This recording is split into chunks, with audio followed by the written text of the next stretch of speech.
वर्षों तक अब तेजस्वी यादव भूल जाएं कि कभी बिहार की सत्ता में वो आएंगे। दिन भर जोड़ते रहते हैं ईबीसी, ओबीसी, एससी, एसटी, हमारे जो हिंदू भाई बहन हैं, ये उनको आहत करने वाला बयान है। और जो अंग्रेज किया करते थे वैसे करने के लिए सदन में बोलते रहते हैं। देखिए, ये सब तेजस्वी यादव आजकल बहुत कंफ्यूज हैं और वो लोग वही पुराने गाना गा रहे हैं बैठ करके, और साइज भी छोटा है, कोने में वो लोग सिमट गए हैं और वो इस भ्रम में जी रहे हैं कि सम्राट जी और विजय सिन्हा जी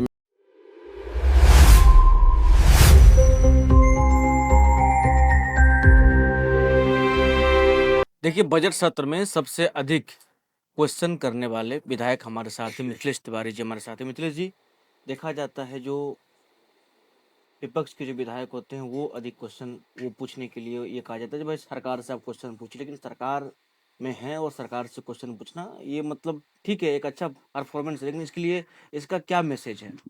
देखिए, मैसेज कुछ नहीं है। मैसेज ये है कि एक तो बिहार में जो विपक्ष है उसका साइज बहुत छोटा हो गया है और साइज भी छोटा है, कोने में वो लोग सिमट गए हैं और वो इतने हतोत्साहित हैं कि उनको जनता के सवाल दिख ही नहीं रहे हैं। और दूसरी ओर हम लोग विधायक हैं तो हमारे ऊपर भी जनता का प्रेशर रहता है और हमारा काम ही है जनता की समस्याओं का समाधान या तो मिनिस्टर के टेबल पर कराएं या सदन के पटल पर कराएं। तो हमने अपना काम किया है। अब हम इस नाते तो सवाल उठाना नहीं बंद करेंगे ना कि हम सरकार के पार्ट हैं, और ये स्वस्थ लोकतंत्र की परंपरा है कि हम अपने ही सरकार के सामने जनता का सवाल रखेंगे और हमारी सरकार संवेदनशील सरकार है, वो जनता के सवालों को हल करेगी तो जनता के मन में एक अच्छा भाव होगा। अच्छा, जो बैकुंठपुर के जनता के लिए आपने सवाल पूछा, क्या लग रहा है समाधान हुए हैं? अधिकतर तो हो गए हैं। मैंने जिस दिन सदन में कोई सवाल उठाया अगले दिन उस पर कार्रवाई हुई। ऐसे बहुत सारे मामले हैं और कई लोगों पे एफआईआर हुए। आप जान लीजिए कि प्रधानमंत्री आवास में एक अधिकारी घूस ले रहा था, उसको बर्खास्त कर दिया गया नौकरी से और ये 48 घंटे में कार्रवाई हुई।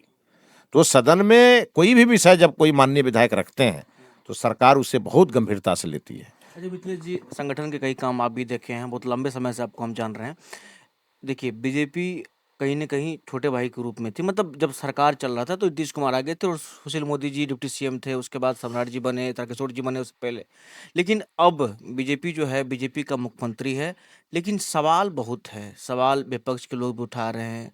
विपक्ष के लोग ये कह रहे हैं जो अ, मतलब कल आपने देखा जो हाउस में जो हो रहा था, जो भाई लालू जी के पाठशाला से हैं, तो पगड़ी सँभाल के रखिए, कहीं विजय सिन्हा पगड़ी ना आपका मतलब ले ले। इन तमाम चीज़ को कैसे देखते हैं? देखिए, ये सब तेजस्वी यादव आजकल बहुत कंफ्यूज हैं। वो कल सदन में खड़े थे, नेता प्रतिपक्ष के रूप में खड़े थे और गुड्डा गुड़िया की कहानी बोल रहे थे। वो इस भ्रम में जी रहे हैं कि सम्राट जी और विजय सिन्हा जी में खटपट हो जाएगा और उन्होंने देखा नहीं कि सम्राट जी के मुख्यमंत्री बनते ही अगले दिन विजय सिन्हा जी उनके घर गए, उनको बधाई दिया। हम लोगों के संस्कार में ये है ही नहीं। और विजय बाबू भारतीय जनता पार्टी के संस्कारित कार्यकर्ता हैं और माननीय सम्राट जी इतने गंभीर हैं कि कहीं कोई बात नहीं है। तब ये लोग फूट डालो शासन करो जो अंग्रेज किया करते थे वैसे करने के लिए सदन में बोलते रहते हैं, इसलिए उसका कोई नोटिस लेता होता नहीं है। बहरहाल हमारे मुख्यमंत्री बहुत मजबूत व्यक्ति बने हैं, सबकी सहमति से बने हैं।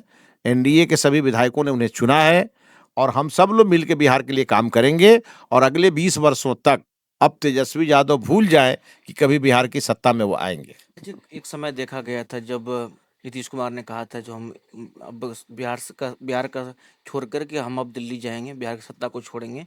तो जदयू में कई स्वर उठ रहे थे, जो कार्यकर्ता थे, वो आरोप लगा रहे थे बीजेपी को लेकर के जो बीजेपी का सब ये किया हुआ है। लेकिन कई ऐसे भी लोग थे जो हुआ कह रहे थे जो नीतीश कुमार से कोई भी लोग ज़बरदस्ती नहीं कर सकता है।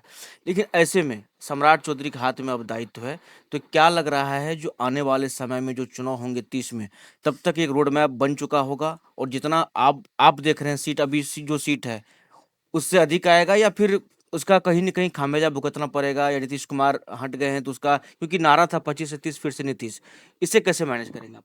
देखिए, कोई समस्या है, सब आम सहमति से हुआ है। और एक बात आप जान लीजिए, जब एनडीए का इतना बढ़िया समझ लीजिए कॉम्बिनेशन है तो कहीं कोई समस्या ही नहीं है। हम सब लोग मिल करके बैठ के काम कर रहे हैं, एक दूसरे का सहयोग ले रहे हैं, एक दूसरे को सहयोग दे रहे हैं, तो ये समस्या ही नहीं है। बाकी बिहार के मुद्दे हम सबको मालूम है और बिहार में क्या करना ये भी सब हमको मालूम है और हम डिलीवर करने वाले लोग हैं। हम कथा कहानी कहने वाले लोग नहीं है, डिलीवर करते हैं। और वो लोग वही पुराने गाना गा रहे हैं बैठ करके, दिन भर जोड़ते रहते हैं ईबीसी, ओबीसी, एससी, एसटी, यही सब जोड़ते रहते हैं। हम इस सब फेरा में नहीं रहते हैं हम लोग सबका साथ, सबका विकास, सबका प्रयास, सबका विश्वास और न्याय के साथ विकास। क्या सम्राट जी को जो समय मिला है इतने दिनों में तमाम काम हो जाएगा? देखिए बिहार बहुत आगे जाएगा, मुझे भरोसा है और डबल इंजन की सरकार मिलकर के काम करेगी, बिहार को बहुत आगे ले जाएगी, इस पे किसी को डाउट नहीं होना चाहिए। अच्छा, एक सवाल और लेंगे। जो डीजीपी हैं उनका एक बयान है जो तिलक को लेकर के वो बयान दे रहे हैं, तो उसको कैसे देखते हैं? देखिए मेरे भी संज्ञान में आया है और डीजीपी साहब बहुत एक अच्छे पदाधिकारी माने जाते हैं बिहार के, मैं भी उनका बहुत सम्मान करता हूँ, बहुत ऑनेस्ट और बहुत अच्छे अधिकारी हैं। लेकिन ये पता नहीं क्यों उनके मुंह से निकल गया, ये मेरे भी समझ से बाहर है। लेकिन मैं उनको ये बात कहूँगा कि अगर आपने ये बयान दिए हैं, इस बयान को वापस करना चाहिए। ये कहीं से शोभा नहीं देता। ये हमारे जो पुलिस फोर्स में जो हमारे हिंदू लड़के हैं, हमारे जो हिंदू भाई बहन हैं, ये उनको आहत करने वाला बयान है। और कहीं से भी जो टीका चंदन लगा के, चाहे वो किसी भी वर्ग का हो, वो अगर जाकर के लोगों के बीच काम करता है, लोग उस पर विश्वास करते हैं। टीका चंदन लगाने वाला व्यक्ति न कभी किसी से तुष्टीकरण कर सकता है, वो संतुष्टिकरण का प्रतीक होता है। और टीका चंदन एक जिम्मेवारी का एहसास कराता है कि हमने तिलक लगाया है तो यह तिलक की मर्यादा कभी धूमिल नहीं होनी चाहिए। इसी नाते इस प्रकार के निर्णय और इस प्रकार के बयानबाजी से बचना चाहिए डीजीपी साहब को। और ये मेरा सुझाव भी है और सरकार को मेरी नसीहत भी है कि इन सब चीजों से बचने की जरूरत है।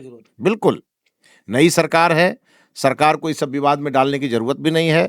हिंदू, मुस्लिम, सिख, ईसाई हम सब हैं भाई भाई, इस नारे के साथ बढ़ना है, विकास करते हुए बिहार को आगे ले जाना है। ये सब चीजों में पड़ने की जरूरत नहीं है। अच्छा, एक सवाल और। मिथिलेश तिवारी इतने पुराने कार्यकर्ता हैं, विधायक रहे हैं, मंत्री पद अगर मिलता है तो संभालेंगे? जो जिम्मेदारी मिलेगी उसे बखूबी? मिथिलेश तिवारी भाजपा के कार्यकर्ता थे, कार्यकर्ता हैं, कार्यकर्ता रहेंगे। भारतीय जनता पार्टी मेरे लिए मिशन है। इस मिशन के माध्यम से हम बिहार को बदलना चाहते हैं, बिहार को आगे बढ़ाना चाहते हैं। हमारा काम निरंतर जारी रहेगा। जो मंत्री बनने आए होंगे इस पार्टी में, उनको इस बात की पीड़ा होगी। हम मंत्री बनने नहीं, हम संतरी बनने आए थे और संतरी बन के खुश हैं। पार्टी के हर आदेश को सिरोधार्य करते हैं हम लोग, लेकिन मंत्री बनने की तमन्ना लेकर के राजनीति में हम नहीं आए हैं।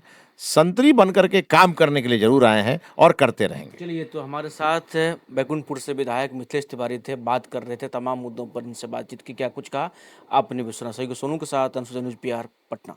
Big dreams need the right foundation.